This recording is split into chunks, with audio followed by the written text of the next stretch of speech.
Life and business can be easy, but us silly humans love getting in our own way. My name is Nico Rapclis, and I've had a wild journey. From releasing traumas that I held on to for decades, to playing college athletics, working with multi-million-dollar brands, having a spiritual awakening, and now coaching incredible humans navigate their inner and outer world. The Just Grow podcast is my outlet to share and help others with life and business. After investing north of $100,000 into my personal and professional development, the Woo plus Do formula is what has served me best. A healthy combination of mindset, energetics, consciousness, spirituality, self-healing, and discovery, matched with a high-level strategy, principles, focus, optimization, and accountability to help you be, do, and have everything that has been placed in your heart. This podcast is for the impact-driven entrepreneur that is finally ready to start thriving internally and externally. Welcome to Just Grow.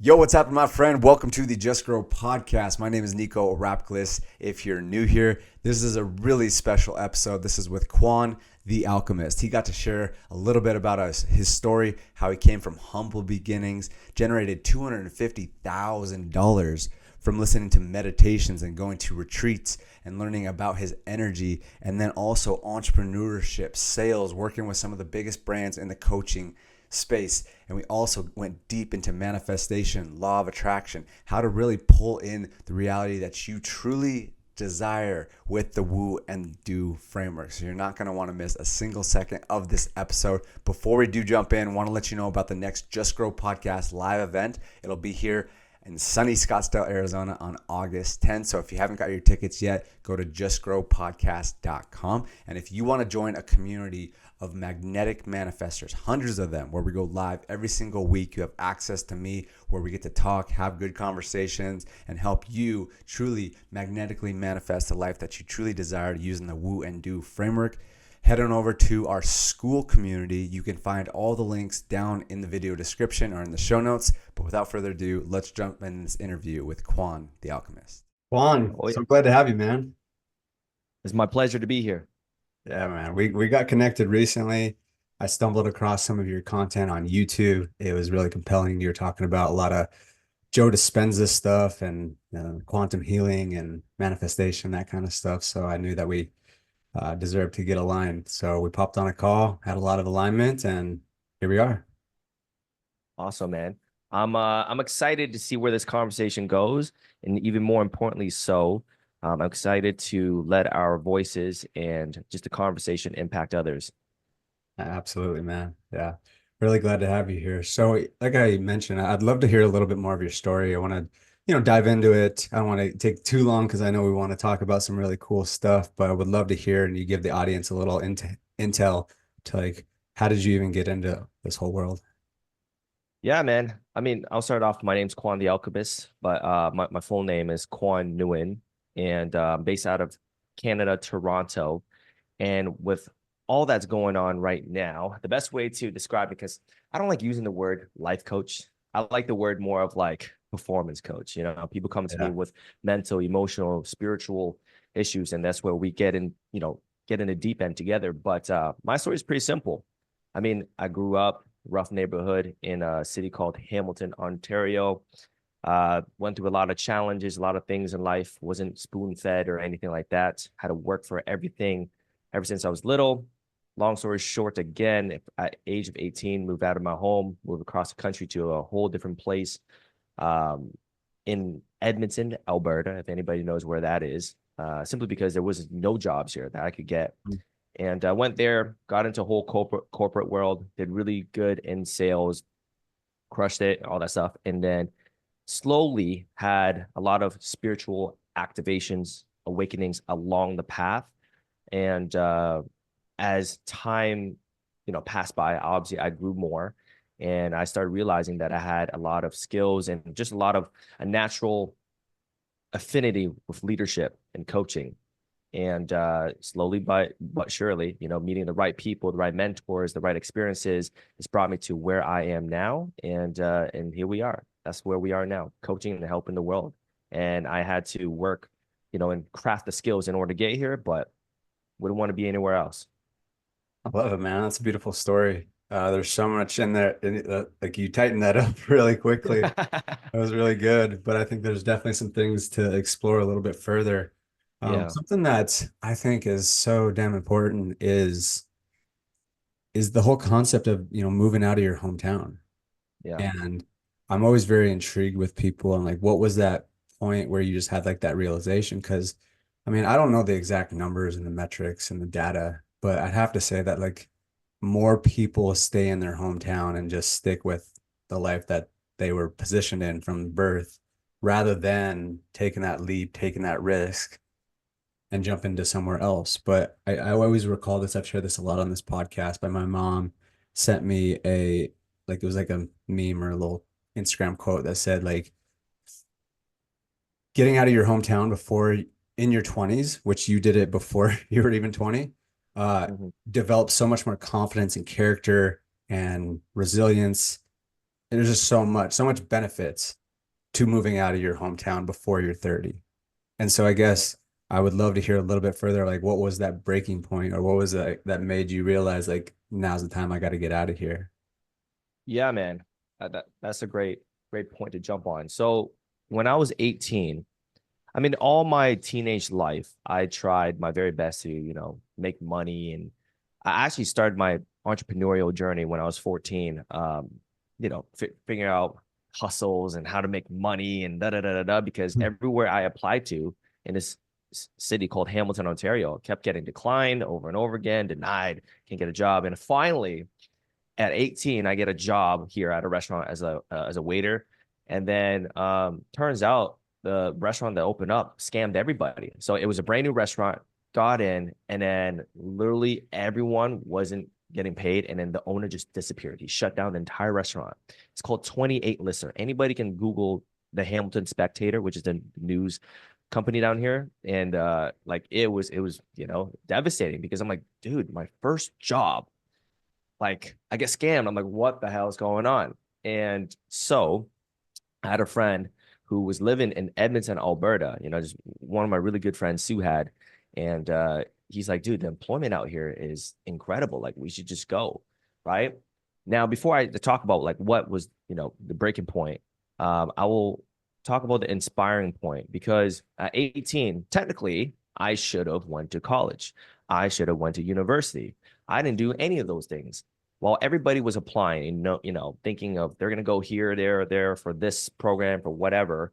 um I want to be a millionaire. To be quite honest, I want to be Yeah. rich, successful, everything.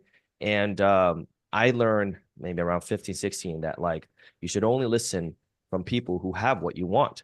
So why am I going to listen to professors who are making, I don't know, here just under six figures, whatever? But I want to be a millionaire. So it wouldn't make sense for me to pay to get a loan to go to learn from people who don't have what I, want. And I remember before making this move to Edmonton, Alberta, I had old teachers doubting what I'm doing. I had friends here, dude, why are you moving so far? And by the way, Edmonton, Alberta is cold. Okay. It's like cold in Canada. So everybody's like, why are you going there? Da, da, da, da, da. I'm like, I don't know, but it's like the first door to success, at least, that I can see. Like at least I'll be able to work there and I'll figure it out. I'll figure it out. And I knew I had to get into the right social circles and all that. But I was inspired to create and to carve my own path because, the breaking point was also seeing all my friends because I have like in high school, all my friends were much older than me, 2, 3, 4 years older than me. And I was able to observe, what was going on. I seen a pattern. People going to school, not knowing what they want, and then they change programs, so they pay more money and they do this and they're lost, da, da, da. And I got to observe all that. I'm like, I don't want that life. I got to create my own life. I got to create it. So, um, Hmm. that's what started the entire journey of moving to Edmonton, Alberta. And obviously, there was tons of struggles there too initially. But that was a breaking point, and that was the inspiring point on why I had to leave. That's awesome, man. And I think something that I pull from that, and this is what I'm always constantly preaching, is that the first thing, like really the thing that you had figured out is like you knew what you wanted. You knew you want to be a millionaire, or at least like some capacity. Obviously, like at 18, you Yeah. don't know exactly what you want, but you had a direction that you wanted to go, and you knew that you wanted to be a millionaire. And I love the fact that you brought that up of like, and I've had conversations with this with clients and team members lately And I was like, one of my one of our editors was he was listening to like some job boards. And one of his friends sent this, not even job board, but like it was like a Reddit thread or something. All these people like talking about how manifestation's a scam or whatever. It's not really the point. But what I asked him, I was like, do these people have the life that you want? And he's like, well, no. I was like, why are you listening to them? And I love that you brought that up because it's like it always starts with knowing what you want, or at least the direction you want to go. And then it's like, okay, now let's reverse engineer it. And if someone doesn't have that life, like, why are you listening to them? Or at least like on the path to going there. So I love that. And the other word that you said that I absolutely love is like you created it. It's your responsibility to create it. And that's truly what manifestation really is. It's just another word for creation. We always talk about how in the simplest form, it's just like a plant, becoming a plant. You plant the seed, you nurture the seed, and it sprouts. Like that's Yep. creation, it's manifestation. So why don't we even pivot a little bit further of like, and maybe even like kind of because I still am very intrigued with more of the story, but I think it all applies and relates to like this whole world of quantum healing and manifestation. So why don't you kind of continue on where it all went from there? Yeah, man.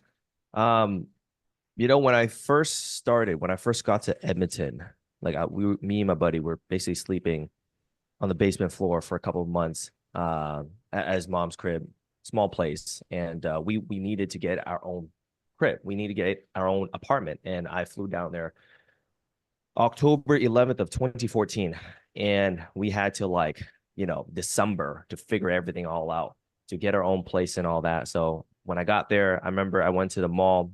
It was the biggest mall in Canada called West Edmonton Mall. Applying everywhere, and I was overwhelmed, dude. Everywhere called me back. I'm like, holy crap! Like I'm giving resumes everywhere. Everywhere called me back. So got jobs, whatever. But now the biggest challenge was getting our own place. And because I'm pretty sure it's the same in America too, but like technically, if you have no credit as a young adult or even at 18, you technically don't exist to people who are leasing their houses to you or apartments. And having no credit, what I found in Canada at least it's worse than having bad credit because at least you exist, right? So left and right, getting denied for houses, apartments, and now it's getting cold. It's getting cold in America, in Edmonton. And I remember finally got something that worked out. Da, da, da, da. Turns out to be another scam. Boom. So I lost. Me and my buddy Suhai, we lost a lot of our money that day, and we were waiting. And when we realized it was a scam, got scammed. Oh man, you don't know how terrible it felt because I despite all the doubts of going to Edmonton, leaving my hometown, traveling all the way to the other side, west coast of the country, all that stuff. Now I'm stuck with very little money because I spent all the money on the deposit, all that stuff. And now I'm like, holy crap, I got scammed again in a whole different place. So I remember that night. It was a very, very dark blizzard. And I remember you can buy alcohol at 18, but in Edmonton. So I bought like a bottle of St. Remy, like a little brandy. And me and my friend Sue we just went to a football field while it was snowing. And I just remember just bawling my eyes out because I'm like, the last thing I would want is to fly back to where I was from in Ontario, Hamilton, Ontario, and just come back as a failure. And that thought, it just destroyed me. It like I can still feel it as I talk about it because, I told my mom, I told my dad. My dad comes from, this guy came from a boat from Vietnam. He's like, what do you mean you're not going to university? So to him, Yeah, it was like I shot him up in the heart. So yeah, last thing I would want is to come back and be like, Quan, you were wrong. Everyone else is right. Da da da.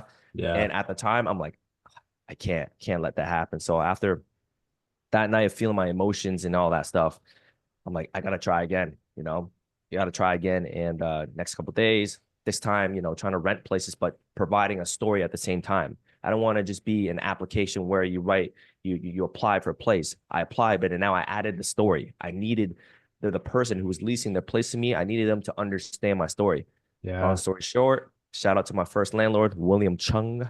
Hey, And we got our own place, and then it started there. And then I got into working in a mall, figuring things out. Eventually, I discovered sales because I didn't like getting paid hourly. I'm like, I'm selling the most in this whole little express men. That's where I was. I was Okay. at express men, terrible management.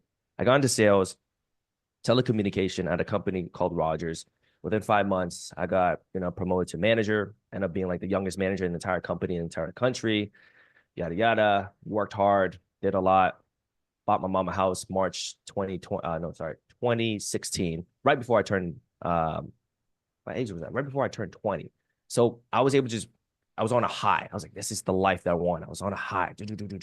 Yeah. Right? I need to get there. Sooner than, sooner or later, about a year later, I hit like a ceiling. Now I'm at a new ceiling. Now I'm like just young kid, 19, 20 years old, making like 80, 90 grand, a year. But like now I'm like, I'm back to the drawing board. I'm like, well, this is cool, right? I'm already doing so much better than everybody who was in university and college back home. But now I'm like, but still not a millionaire.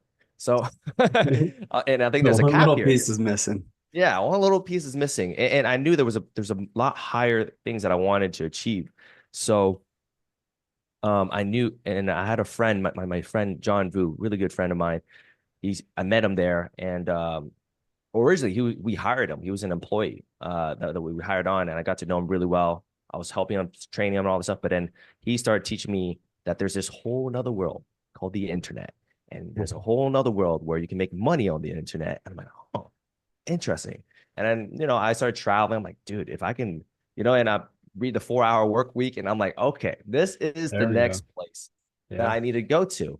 And then I would just, I was just in there, and then I had a psychedelic experience in 2017 with Now, LSD, and now we're getting it somewhere. yeah, and it oh my God, it blew. Only thing I wish is I didn't do it at 12 a.m. because I didn't know it was gonna last that long. So Yeah. like I was in anyways, it ended up being one of the most inspirational 11 hours of my freaking life. At least the first 8 hours. The last three, I'm like, please stop. But anyways, the first eight, and basically it got me. I was just watching so many things that were inspiring, like traveling, videography, art, and it just blew me away. And literally the next day, I went to go buy like $6,000 worth of camera equipment, like cameras, drones, everything. I'm like, I'm gonna go travel the world, and because Yeah. I had Thailand tripped out for the next week, so I went to Thailand, start filming things. That's why people see my content; they can see the editing and the videography is like quite nice because that's what I was learning. I was learning a lot that year, and now I'm like, okay, well, let me try to make some money with this. I need to figure out how to make some money. Um, and yeah, but then I had to reverse engineer. I'm like, okay, well, I just don't want to film videos just for anybody. Like, who do I want to film for? Well, I want to film for somebody or someone that would have the life that I want. Like, like somebody who's successful and doing an impact upon the world. So I tried many things, and then eventually I got in contact with this guy named Oliver, really good friend and mentor of mine. I'm going to see him in a couple of days. But I got in contact with him, and at the time, he was living in Dallas, Texas, with his wife, Mandy. So what happened was I flew down there, and ended up. I'm like, Oliver's like, dude, just live with me, live with us, quit your job and live with me. I'm like, what? So it was supposed to be a trial, a couple of days, but when I was flying back, I'll never forget. Mandy calls me, really good friend, and she's like, She's like, Quan, what are you doing? I'm at the airport. I'm about to fly back to Canada. She's like, I think you should quit your job and come live with us. I'm like, what? What do you mean? Quit my job, come live? Like, But then Oliver's like, dude, you know, the best things in life you gotta take quick action on. And I'm like, oh, you know what? I'm gonna do it because I was very tired of my job. Anyways, I was tired. I hit like that point. But anyways, next thing you know, I go to Canada, pack my stuff, fly back to Dallas, and then I was doing videography and doing a lot of the content for Manny and Oliver, and I was living with them, and then I got to see a whole nother world of like impact, leadership, manifestation, healing, and I got to see them do a lot of their work. And at the time, I always knew like this is something I wanted to do, but I just didn't have like the confidence to tap into that version of me yet. But I got to see what they were doing, and it was like so amazing. This was 2018, right? So New Year's around spring of 2018, and it just activated me in every way possible. And I knew that this is what I wanted to do. And I was working with them for all that, boom, boom, boom. And then eventually I went on my own later that year.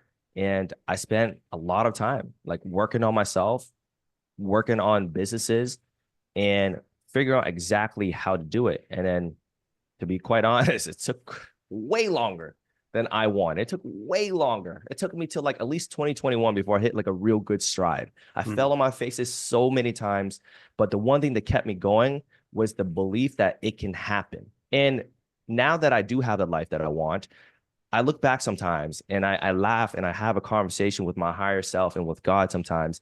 And we laugh together a lot because I'm like, I know why you made me wait this long. You know, there was a lot of lessons along the way where it was like, you know, while I was in the trenches, I was like, oh my God, why can't I? I just want it. Give it to me, you know? Yeah. But now that I do have the life that I, been working so hard for, um, now it makes sense why it took a little bit longer. It makes sense because there were a couple pieces in the recipe that I needed.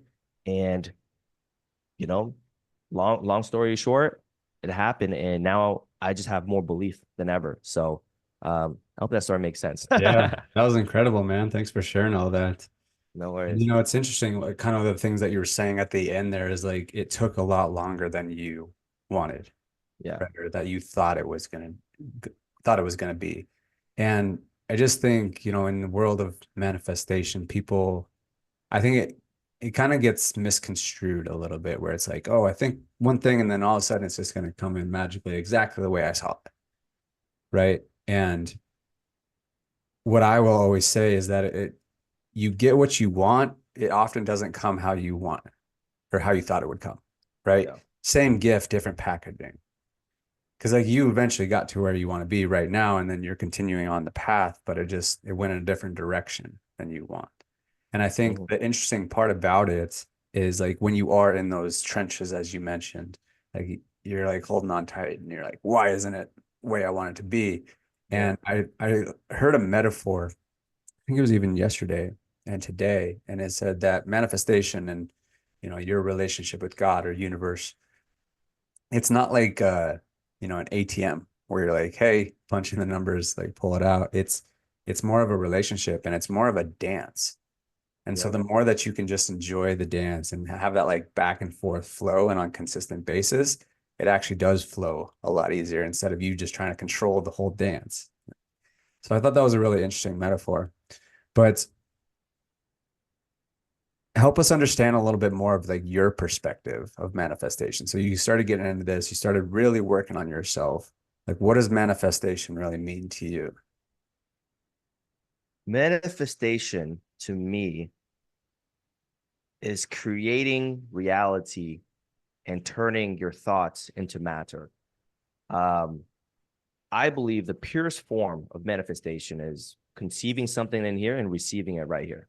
Mm-hmm. That is the purest form of manifestation for me. And it can come in, I mean, three pillars. I say this is my three pillars of happiness. And I've worked with tons of people, and it really boils down. Most people's challenges come down to three things: it's health, wealth, relationships. Yeah. And to manifest, you can manifest for any of those categories or perhaps even all of them. And whatever goal that you desire, if you can conceive it with conviction and belief Mm. inside of here, without a doubt, you keep practicing it. And when the synchronicities come up and opportunities come up, you can eventually receive it here. And the more that you practice it, the speed shortens on Mm. how quick that thing can come to life, and you can actualize it. So that's what manifestation means to me. Yeah. Taking that thought, turning it into physical form. Yeah. It's, yeah, absolutely, man. And it's like the thing that you said about belief.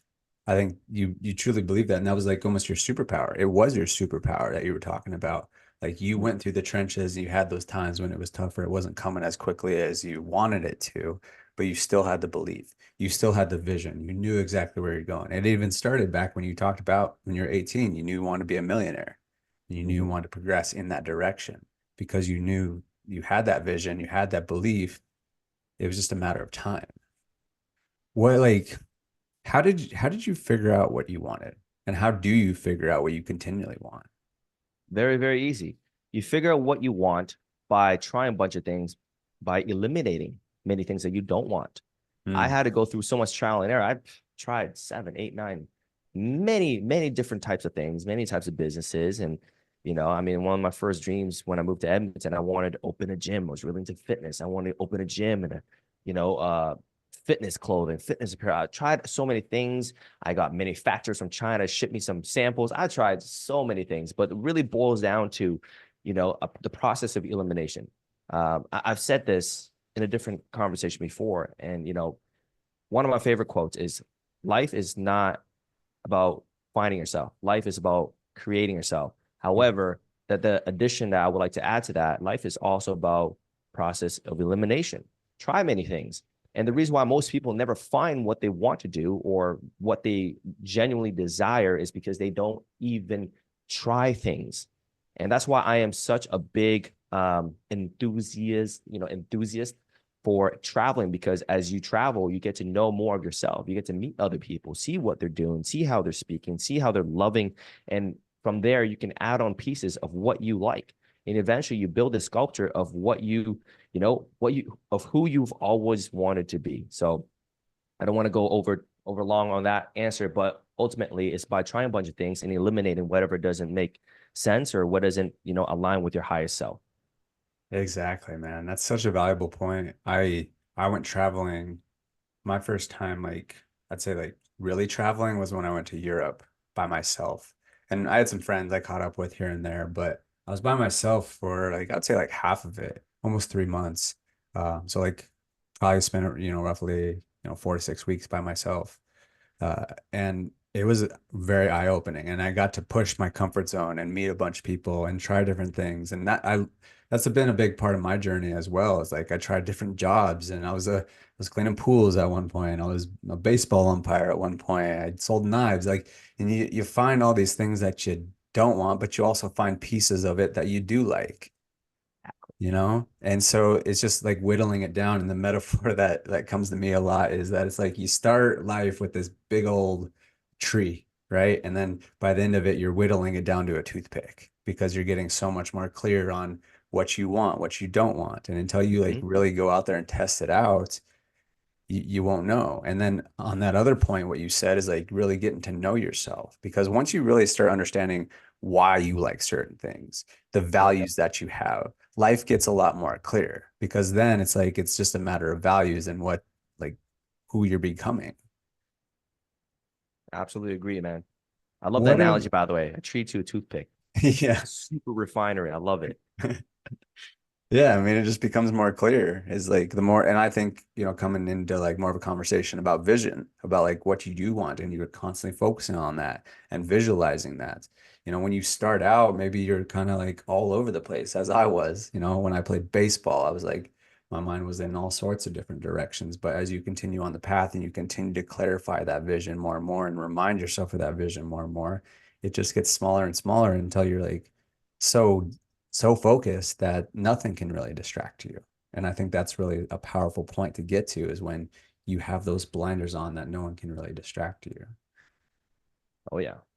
How have you like what's kind of been your process of like keeping that focus and staying glued to that vision so that you don't get distracted and remind yourself of that? Yeah, some sort of practice. I meditate a lot. Some sort of practice. And usually is a meditative practice where I go over the current goals and desires that I have at that point in my life over and over again. And it's through the meditations, eyes closed or eyes open. I can do it both ways. That reminds me of exactly what the goals and what the outcome is.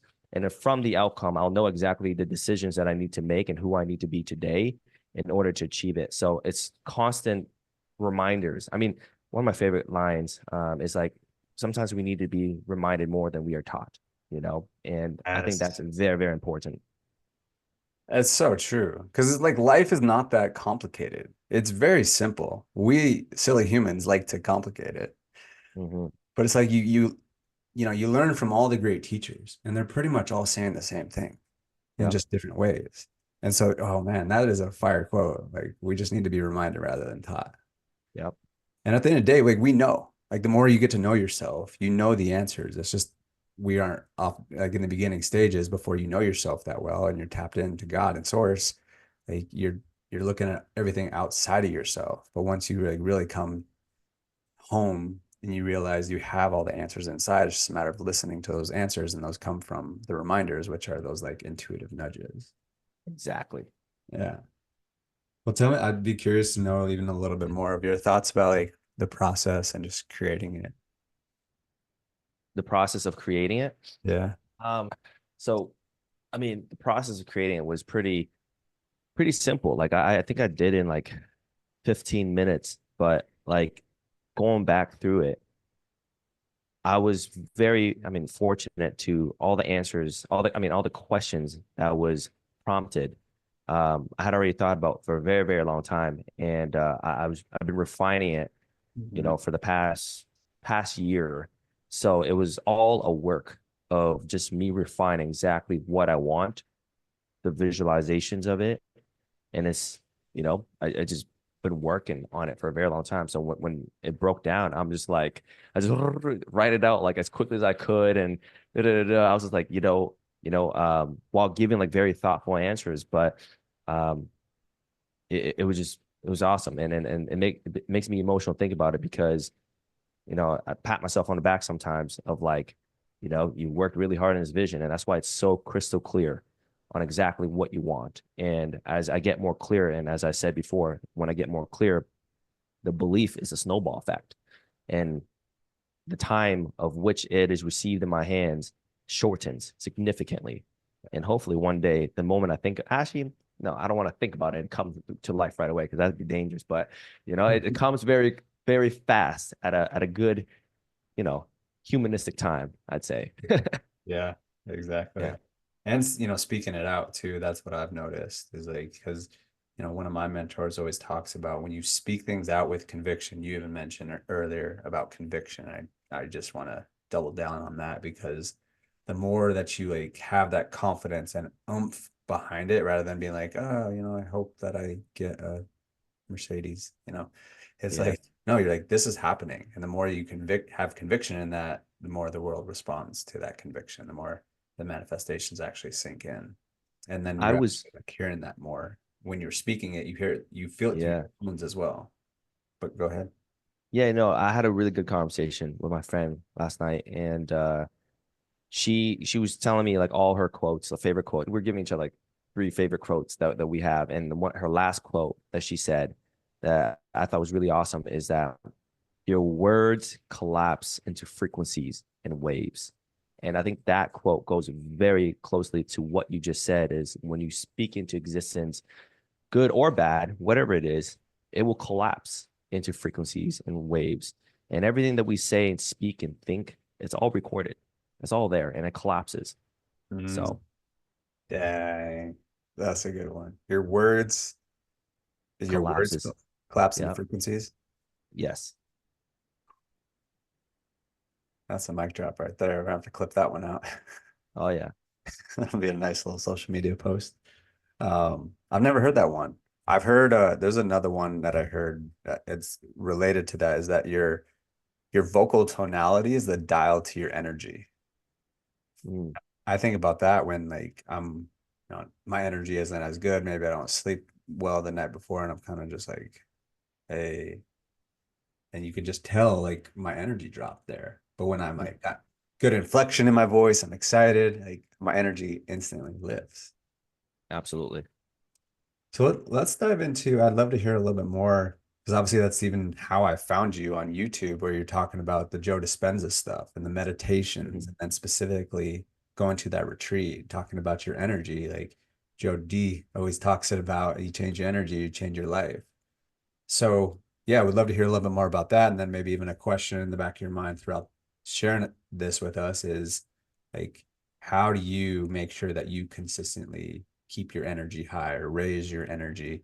Because I think, in today's day and age, it can be challenging if you're not intentional about it, about keeping your energy at a high level.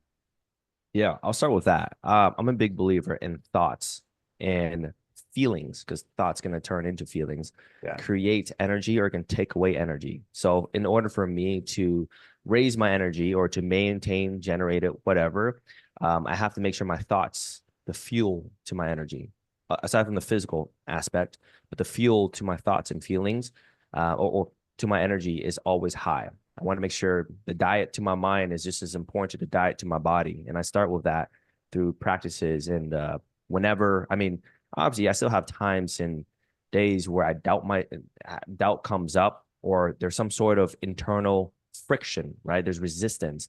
But the moment that happens, I mean, if anybody ever feels any friction at all, it's not a moment to settle down and step back. It's a moment to step in and to take action. Yes. That's how you remove friction, you know? And I always make sure that I maintain the garden of my mind, because weeds can grow at any moment. But if you want to grow some beautiful roses and flowers in your garden, it's going to take work. And unfortunately, weed can grow, but weed doesn't need your help. Weed is just going to grow either way. Weed can just happen from you bumping into the wrong person, talking about a wrong thing, or you hear the wrong thing on the news, whatever. I make sure I'm always trimming my thoughts, trimming the weeds. That way, it's always an everlasting, garden of heavens, right? Yeah. So that's how I maintain it.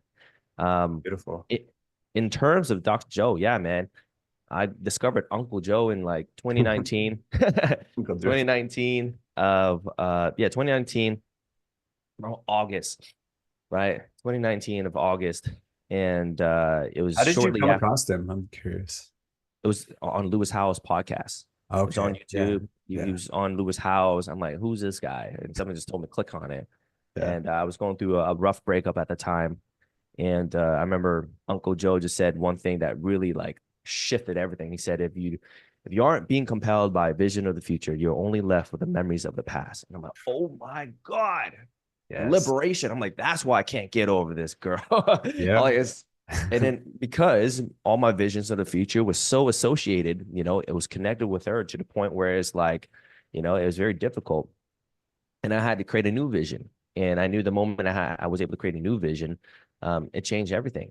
I started tapping into that new vision, refined it, and that's really how I got into his work.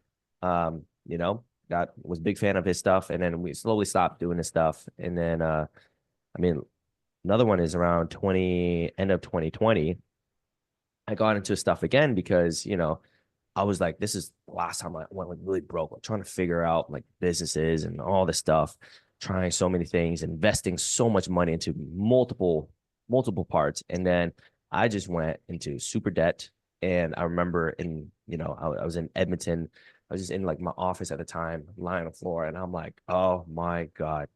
Like this is the worst financial position I've ever been in. And I just said, please just give me away. Like at that moment, I let go of everything. I'm like, I'll do anything at this point. God, just show the way. Yeah. And then I just had like a channeling thought of like, oh, dude, check out Dr. Joe again. Well, all right, man, let's check out Uncle Jay. Let's see what's up. So I got his progressive and his course there. And I'm just like, okay, I'm just gonna follow. I don't know if it's gonna work or not, but maybe if since he helped me heal my heart, maybe he can help me heal my wallet, right? Mm. So practice this stuff over and over and over, and eventually I found a stride. Like perhaps like 6 months later on, things really started connecting, working really really well for me. I hit, I mean, a big hockey puck growth in what I was doing. And yeah, and after that, I'm like, holy crap, this is like, the life that I wanted. Because like when you hit a certain amount of, abundance, right? Financial abundance in your life, everything changes a lot. In terms of like freedom, right? Being able to do whatever and all that stuff. I did that. Boom, boom, boom, boom. So remember how I said earlier, there's three pillars of happiness. It's health, wealth, relationships. And the universe wanted to challenge me, wanted to challenge my belief even more. So earlier this year, I had like a little health problem that I was like, oh my God, like, holy crap. But then I'm like, wait a second. This is, let's make it fun. I'm like, let me try to get rid of this, feel better, to heal my body, you know, with the same meditations that, got me abundance and got me, let's just say to heal from love, right? I mean, to heal with love. And then I did it over and over again. Next thing you know, I did it.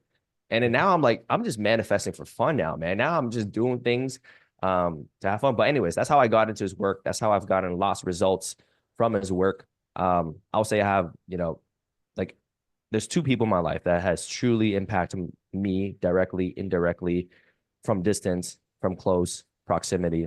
It's my good friend, dear friend, Oliver Nino. Some people know him as a spiritual activator, and then from Dr. Joe. Those are the two people that have impacted a lot. And obviously, like from the leaders and the master ascended masters that I've read about, Neville Goddard, Dr. Wayne Dyer, um, Jose Silva, a lot of them have been a big impact. But the two truly, I mean, biggest ones for me is my friend Oliver and Dr. Joe.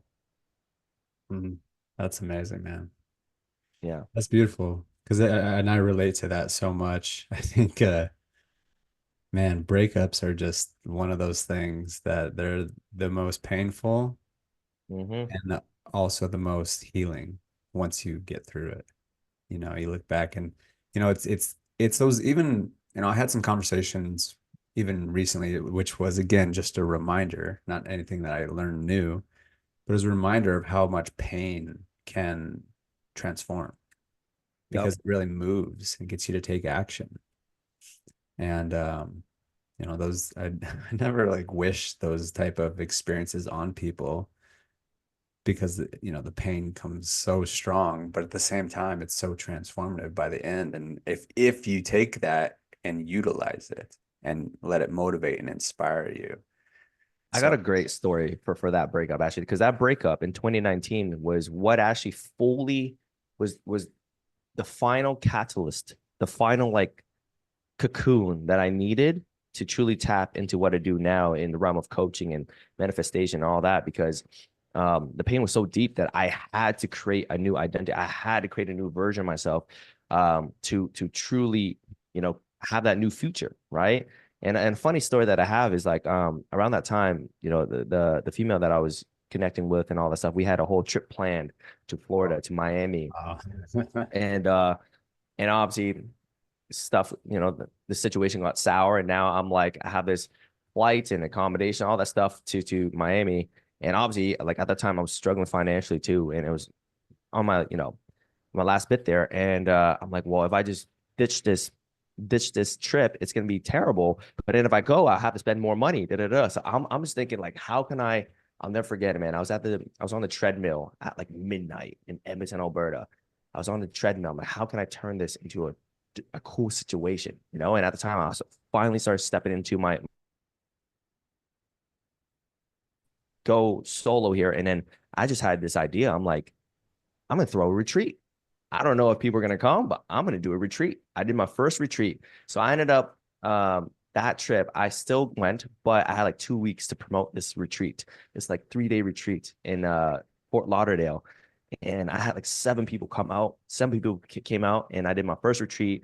Each day I did a certain lecture, da da da da da. But I ended up turning it a terrible situation. I alchemized it into something incredible. And these people came out. Obviously, we all had a great time. They learned, we meditated, breath work, exercise, everything together. And like that literally was like the final Shazam that I needed, yeah. right? To really bring me onto this path of where I'm at. So it's a funny story, man, because I was like, dude, I got to turn this into a better situation. And I did. So That's incredible. I, I'm noticing a theme with you, and I would say that this is probably one of the big reasons on why you've had the success that you've had and become the person that you are today. But it's this your your propensity to act quick, right? thank you. Even the reason we got connected, like I sent you an email and you responded like very quickly, and you're like, let's do it. Let's jump on a call. And then I look back at your story of moving when you're 18, like you just said, yeah, let's do it, go. And then like that story, Yeah. like that's incredible, dude.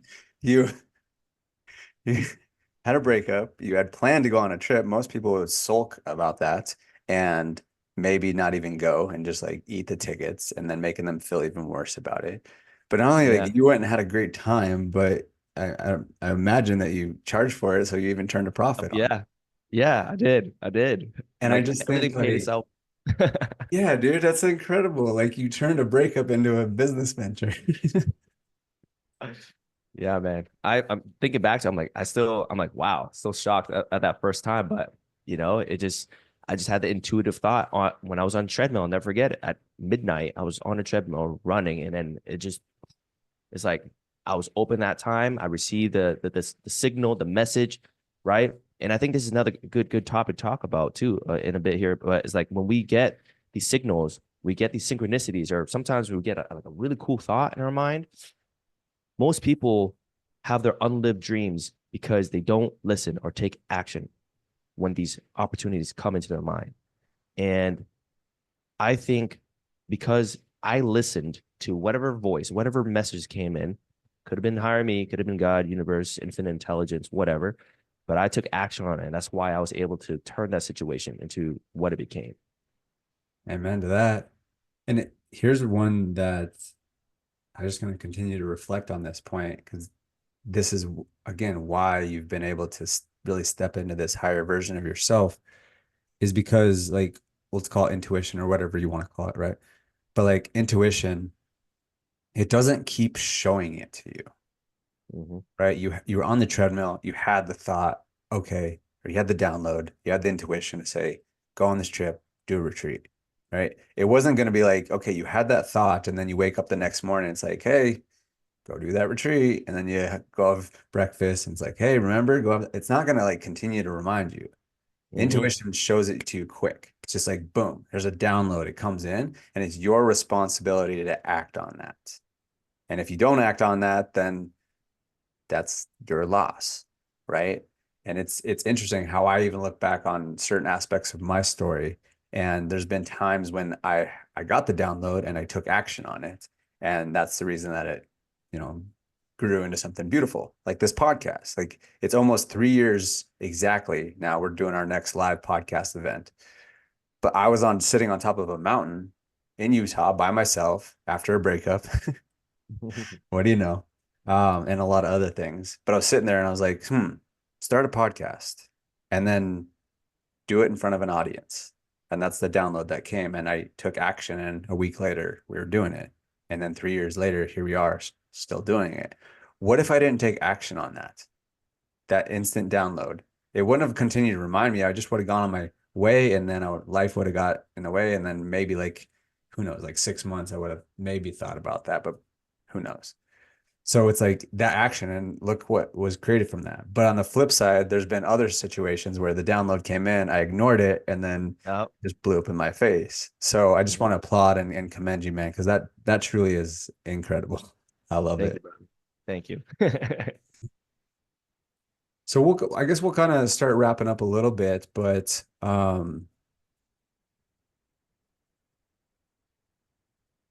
what's your advice to someone that's maybe lost or stuck or in a rut or even going through a challenging period, breakup, whatever, maybe having challenges with finances? You know, you've coached a lot of people, you've helped a lot of people, you've built a cool audience so far, and you just have a much bigger vision that you're going towards, of course. But like, what would you even say to that former version of Quan that was 18 and had no clue what was going on? I'd say no clue, but was lost and just wanted to get out of his hometown. What would you say to him? I'd say keep a vision close to your heart, a higher vision than all the challenges in your life that you may be facing, whether it's relationships, health, wealth. Keep a vision close. And I don't expect you to have a clear and defined vision right away, as I didn't have one. I had to build it, I had to refine it, but have some sort of peace, some sort of hope and faith in a greater version of you in the life that you want. Start with that. If you don't know exactly what the vision you want, at least have an understanding of what type of outcome that you want, because that's very easy. I want better health. I want better relationships. I want, more money, whatever it may be. Keep that close to your heart because it's going to be the thing that's going to protect you from all the adversities that you may already have right now or that may come your way. Because believe me, challenges are always going to be here, but they are opportunities for growth. It's nothing to be afraid of. Everything's only to be understood. So keep that close, keep that vision tight because the closer it is to you, the less scary things will be. But it can always be a reminder. And like I always say, like it's like lane assistance on your car. The newer cars, like lane assistance. When you get off the lane a little bit, it Uh, beeps. it kicks you Yep. back, into the same lane, right? Yeah. And it's just a great reminder to keep you on track to get you to your final destination. And a second, a sub advice to that is don't be so rigid in this vision either. Don't be so rigid in this thing that you want. Be flexible on how you get it. Don't Mhm. be so stuck on how you get it, because sometimes in life we have to learn how to let go as well. As much as, because if you guys remember the story earlier, I was trying to like so hard and I just wanted, but the way I wanted it perhaps wasn't the best way that God in my highest version had intended. And when I finally surrendered, when I finally let go, while still keeping the vision close to my brain, close to my heart, that's when things started appearing. Because I think there's a balance that we all must achieve. The first balance is have a conviction and building a very clear vision of what we want. But the second thing is, it might be contrary to the sound, but like releasing it into the universe and letting them deliver it the way that is always meant to be delivered to you. Mhm. That's what I would say. Ah, beautiful. Have a vision and trust that that vision will materialize in the way it's supposed to. Exactly.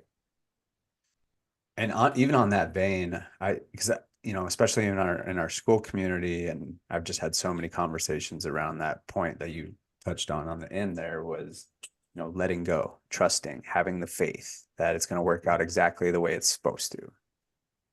Dive even a little bit deeper into that. Like, there's so many people that I've had conversation with that's probably one of the biggest challenges is like that truly trusting and letting go.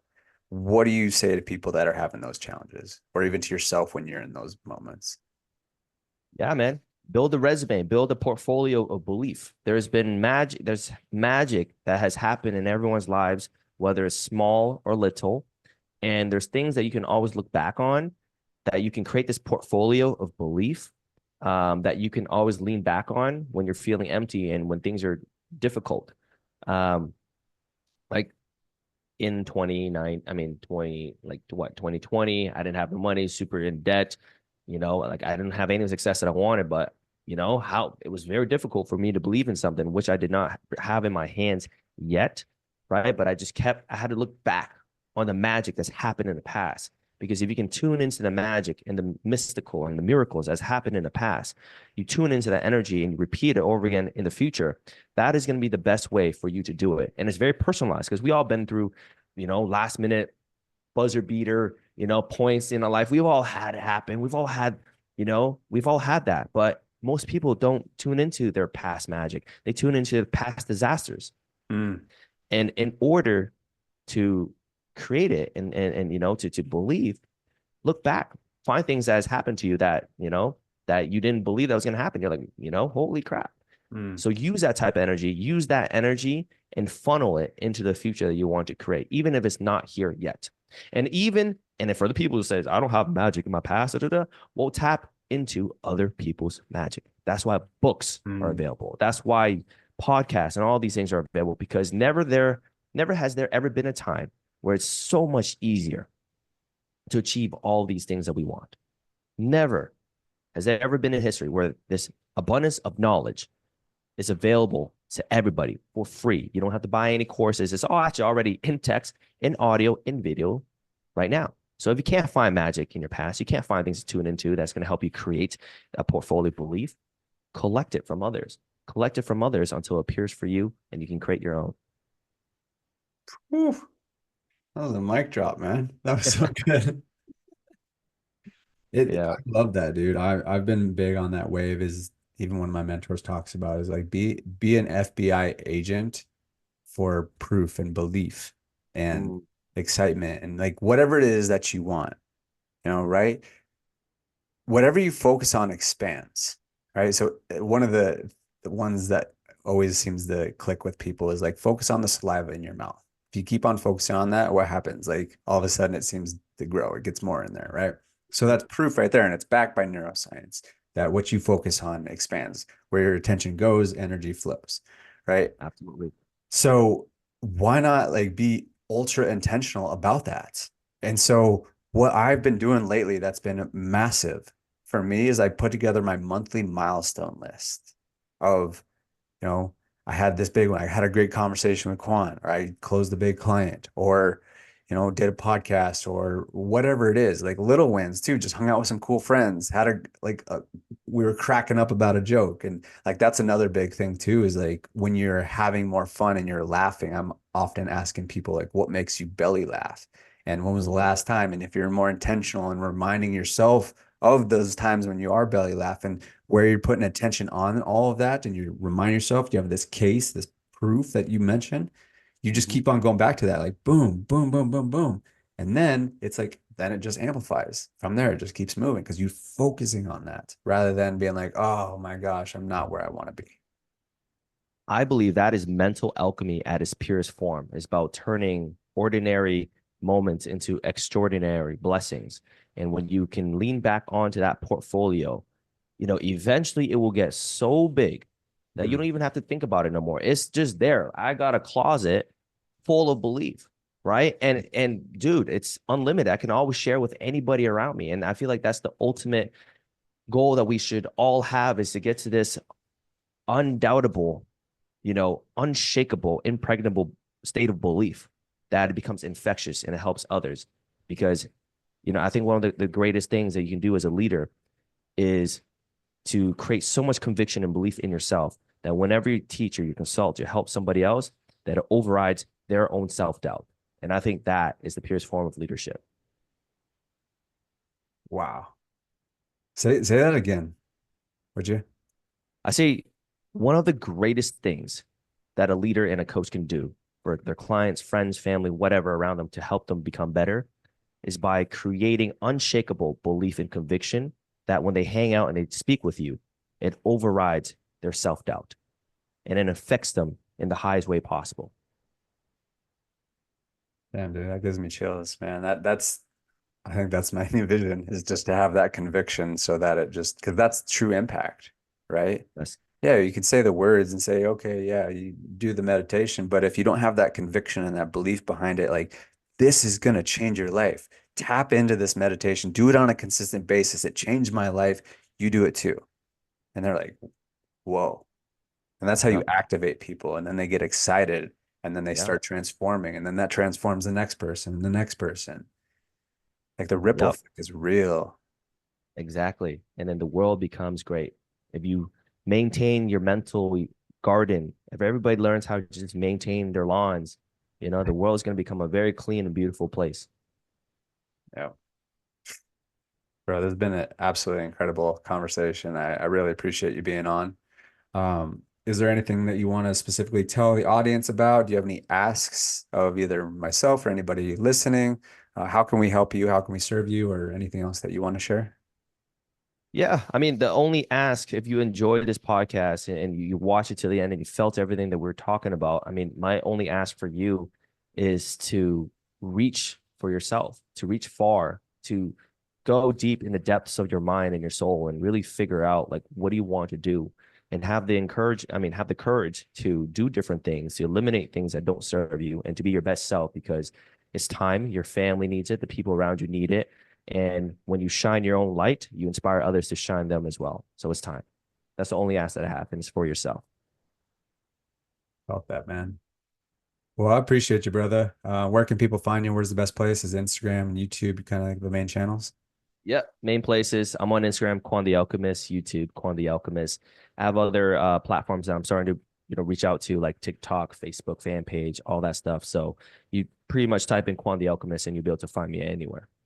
Cool. Well, we'll make sure and put the links down in the description so you guys can go check Awesome. him out, go see his content, because he's definitely, like, from what you shared with me, you're ready to really ramp things up and really build the audience. So I'm excited to see how the journey unfolds. It's the start, brother. I can't wait for us to do this podcast again. Let's just say a year from today, or and then Yeah. we're both, you know exactly what I'm saying, right? So we're Yep. gonna have this conversation again, speak into the universe. I'll collapse it right now, and Yep. you know, hundreds of thousands and perhaps even the millions. And I can't wait, man. This is the start. Just the start, just scratching the surface. Mhm. Well, thanks again, Quan, for being on. Appreciate you, brother. And thank you everybody for watching. Appreciate y'all.